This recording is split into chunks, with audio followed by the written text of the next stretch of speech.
Sveiki, yra toks pasiūlymas pamastyti apie vieną dalyką. Tai reiškia apie du veikimo modelius. Pirmas, tai kai mes veikiam grinai iš ego, tai reiškia aš galiu, aš padarysiu, man pavyks, viskas labai liuks. Ir kitas, antras, yra kai aš irgi darau, bet galvoju, okei, aš darau, ką aš galiu geriausiai ir paliksiu pasirūpinti likusią dalimi visatai arba likimui.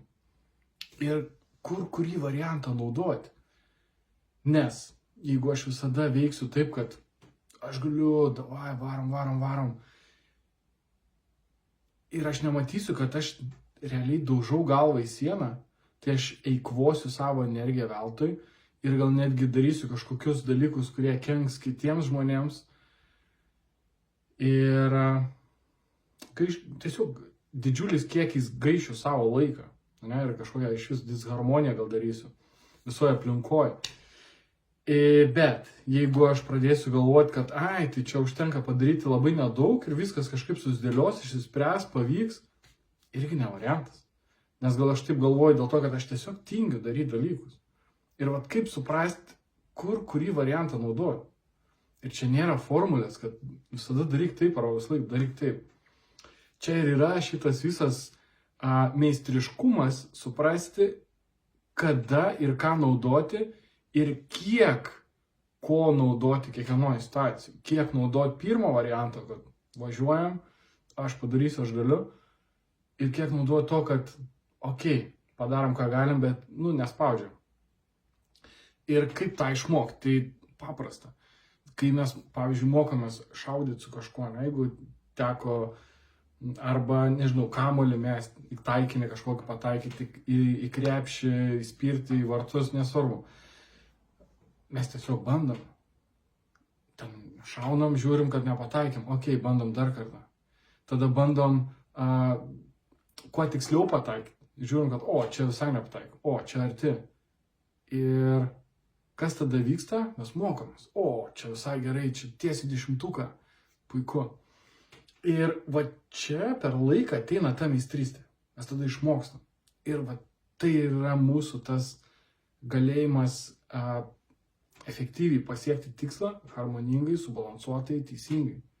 Reiškia, neperspaudžia, nenuinant kraštutinumą, kad per jėgą viską padarysiu, nenuinant į tą, kad atiduoti viską likimo valiai.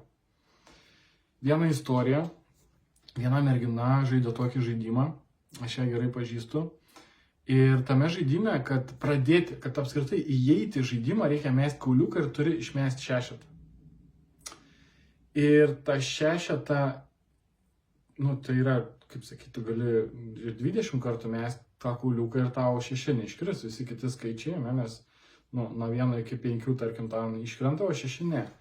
Ir gali tenai visas ratas apeina žmonių, kurie žaidžia, visi meta, ir ten, pavyzdžiui, 10 žmonių, ir tu, ten kas 10 kartą tai gauni, mes gali valandą laiko neįeiti tą žaidimą. Ir jei taip ir gavosi, gal kokių 40 minučių net neįėjai į žaidimą. Pavyzdžiui, aš iš pirmo ar iš antro karto, tai ten 3 minutės. Ir jei pamoka buvo būtent to žaidimo, kad susinervinti ir mesti tą kamuoliuką stipriai. Kodėl? Todėl, kad ten viduje savo neleisdavo apskritai tokio veiksmo padaryti.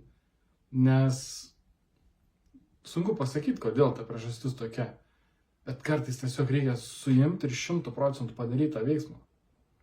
Ir yra situacijų, kur mes negalvojam. Kaip pavyzdys gamtoj.